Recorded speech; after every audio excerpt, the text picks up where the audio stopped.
দেশীয় কাপড়ের ৭০ ভাগ চাহিদা পূরণ করে থাকে নরসিংদীর শেখেরচরের বাবুরহাটের কাপড়। প্রতি বছর ঈদকে ঘিরে বেচাকেনা হয় হাজার কোটি টাকা, কিন্তু এবার বেচাকেনা কম হওয়ায় দুশ্চিন্তায় দিন কাটছে ব্যবসায়ীদের। অপরদিকে ব্যবসায়ীরা বলছেন, বৈশ্বিক অর্থনীতির মন্দাভাব ও বাজারে একাধিক অগ্নিকাণ্ডের ঘটনায় এই পরিস্থিতির সৃষ্টি হয়েছে প্রাচ্যের ম্যানচেস্টার খ্যাত নরসিংদীর বাবুরহাট। বেচাকিনা বলতে গেলে গত বছর চেয়ে এবছর বেচাকিনা আমরা আরও ভালো করছিলাম যে পার্টি আরও আসবে, বেচাকিনা আরও হবে, বাট হয় নাই।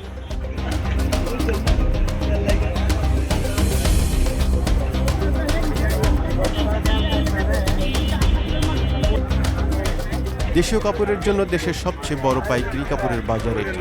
এমন কোনো কাপড় নেই যা এখানে পাওয়া যায় না। শাড়ি, লুঙ্গি, গামছা, বেডশিট, থ্রি পিস, তোয়ালে, থান কাপড় থেকে শুরু করে সকল প্রকার কাপড় বেচাকেনা হয় এই হাটে। আর এসব কাপড় নরসিংদী ও নারায়ণগঞ্জ সহ বিভিন্ন এলাকার তাঁতশিল্পে উৎপন্ন হয়ে থাকে।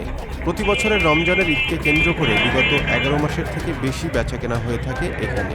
ফলে কুলি থেকে শুরু করে ব্যবসায়ীদের পর্যন্ত ব্যস্ততায় দম ফেলার সুযোগ নেই।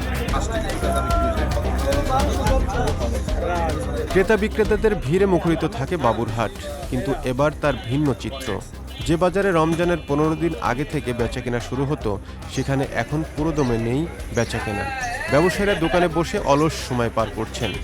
দেখা মিলছে না দূর দূরান্তের বড় বড় ব্যবসায়ীদের। যারা আসছেন তারাও আবার কিনছেন আগের তুলনায় অনেক কম কাপড়। এতে ব্যবসায়ীরা অনেক দুশ্চিন্তায় দিন পার করছেন। দেশি কাপড়ের দাম খুব একটা না বাড়লেও ইন্ডিয়া থেকে অবৈধ পথে কাপড় বাজারে আসায় দেশীয় কাপড়ের ক্রয়ে আগ্রহ কমেছে ক্রেতাদের। ব্যবসায়ী নেতা নরসিংদী শেখর বাজার বাবুরহাট বাজার বণিক সমিতি মোহাম্মদ বোরহানউদ্দিন বলেন, নিয়মিত হাটের চেয়ে রমজানে বেড়ে যায় কয়েক গুণ, কিন্তু এবছর কিছুটা কম হয়েছে। ব্যবসায়ীদের নিরাপত্তায় 64টি সিসি ক্যামেরা বসানো সহ প্রশাসনের সহায়তায় নেওয়া হয়েছে।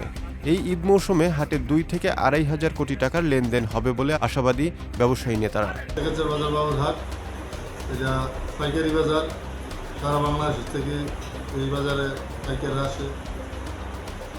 সব আইটেমের কাপড়ের বাজারতে সারা বাংলাদেশে বেচা কিনা হয়। যারা ক্রেতা আসে তাদের যাতে নিরাপদে নির্বিঘ্নে কাপড় কিনে দেশ দলের মধ্যে তাদের জন্য সর্বোচ্চ নিরাপত্তা দেওয়া হয় এবং যারা দোকানদার আছে তাদেরকে নিরাপত্তা দেওয়া হয়।